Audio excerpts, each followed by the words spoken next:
अरे रानी, तुम सांवली, ऊपर से यह काली साड़ी, वो अच्छी दिखेगी क्या तुम्हारे ऊपर? पहले ही तुम्हारे रंग को देखकर लोग ताना मारते हैं। पूरब रानी को बोला, डॉट देखो ना पूरब, मैं बोलती तो कहती सास बोलती रहती है हमेशा। ऐसा लगता है जैसे कौवे को काला टीका लगाया हो। पति और सास का बोलना सुनकर जरा उदास हो गई। वो काली नहीं थी, कृष्ण वर्णीय और रानी नाक नक्शे में अच्छी थी, पर पति और सास कलर को लेकर रानी को हमेशा ताना मारते थे। क्या करेगा वो भी, वह गोरा और रानी कृष्ण वर्णीय। लोगों का क्या, वो तो नाम रखने में पीएचडी होते हैं। ब्लैक और व्हाइट जोड़ी बोलते थे, दोनों को डोट। पूरब का मन वैसे साफ था। रानी को अगर कोई कलर को लेकर बोलता तो उसे जरा भी अच्छा नहीं लगता था, इसीलिए वह भी थोड़ा बहुत बोल देता था ताकि वह जिद ना करें। लेकिन जब वह बोलता था तो उसे इस बात का पछतावा होता था। उसकी माँ घर में हमेशा कड़वाहट रखती थी, आज भी वैसे ही हुआ। घर में उत्सव के माहौल में सुबह जब सास ने रानी से बात की तो वह थोड़ी घबराई हुई थी। उसका चेहरा भी शांत था। पूरब वास्तव में खुद पर शर्मिंदा था। अपराधी की तरह बैठने के बजाय वह काम के लिए बाहर गया। कई सारी महिलाएं काली साड़ी पहनकर सड़कों पर चल रही थी। सभी ही गोरी थी ऐसा नहीं था, लेकिन उन पर वह काली साड़ी अच्छी लग रही थी। पूरब काम की जगह पर गया। उसका बचपन का दोस्त विकी और उसका पूरा परिवार साथ में था। जान पहचान हुई तभी पीठ के पीछे से विक्की की पत्नी आई। वह भी काली सांवली ही थी। काली साड़ी पहनी थी उसने। पीछे से एक आवाज आई, प्रतीक्षा दीदी, अच्छी दिख रही हो आप। आपकी साड़ी भी अच्छी है और आप भी। प्रतीक्षा के चेहरे पर खुशी आई। उससे ज्यादा विक्की खुश हो गया था। पूरब विकी को कुतूहल से देख रहा था। विकी ने वह देखा और जाना। वो पूरब के सवालों को हल करना चाहता था। विकी ने पूरब से सीधे ही पूछ लिया, पूछो तुम्हारे मन में जो भी है, मैं तुम्हें उसका उत्तर देने के लिए तैयार हूं। पूरब पहले हड़बड़ाया, फिर वह बोलने लगा कि नहीं नहीं, ऐसा कुछ भी नहीं है।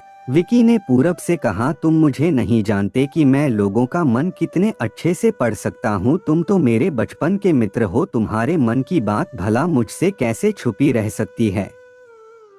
विकी आगे बोला, चलो ठीक है, तुम्हारा सवाल भी मैं ही बता देता हूँ। तुम यही सोच रहे हो ना कि मेरी पत्नी जो रंग से काली है और आज उसने काली साड़ी पहन रखी है, फिर भी वह और मैं इतना खुश कैसे? पूरब सब कुछ शांति से सुन रहा था और कुछ भी बोल नहीं पा रहा था। विकी बोला, काला रंग ऐसा रंग है जिसमें दुनिया का कोई भी रंग मिला दे वह कभी नहीं बदलता, यानी कि किसी और रंग की संगत में वह अपना अस्तित्व कभी नहीं छोड़ता। इसी प्रकार प्रतीक्षा भी दिल से एकदम उस कलर के जैसी है, कभी भी रंगीन ना होने वाली लड़की है। वह अपने मर्जी से जिए, यही मुझे लगता है। मैं उसे खुश देखना चाहता हूँ। लोगों का क्या, वह तो बैठे ही है बुरा भला बोलने के लिए। गोरी औरत रही तो छिपकली बोलते हैं, काली होती है तो चूहा या कौवा बोलते हैं। क्या क्या नहीं बोलते लोग। ताना मारने वाले मारते रहे, हमें हमेशा खुश रहना चाहिए। वही मैं अब कर रहा हूँ। वो सुबह मुझे बोली, मैं कैसी दिख रही हूँ? अच्छी लग रही हो तुम। ऐसा बोलने पर उसके चेहरे पर वह कोलगेट स्माइल देखकर मुझे सकारात्मक ऊर्जा मिली। घर से बाहर निकले तो सभी बोलने लगे कि अच्छी लग रही हो भाभी।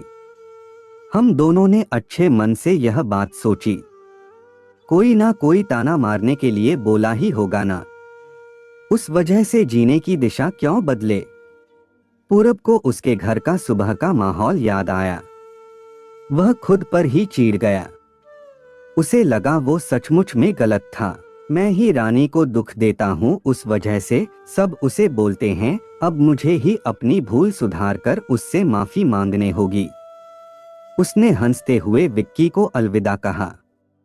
अपना काम निपटाकर वह एक साड़ी की दुकान पर गया। रानी के लिए उसने काले रंग की साड़ी ली और घर गया। घर जाने के बाद रानी शांत बैठी थी। उसने रानी को आवाज दी और साड़ी उसके हाथों में दे दी। रानी को जरा अलग ही लगा। उसने प्रश्नार्थक नजरों से पूरब की ओर देखा। उसने बॉक्स खोल कर देखा तो काले रंग की साड़ी थी। रानी, मैं लाया हूं तुम्हारे लिए यह साड़ी। आज पहन के दिखाओ कैसी दिखती हो तुम। अच्छी नहीं लगी तो बदल देंगे साड़ी को। देखने तो दो कैसी दिखती हो तुम इस रंग में।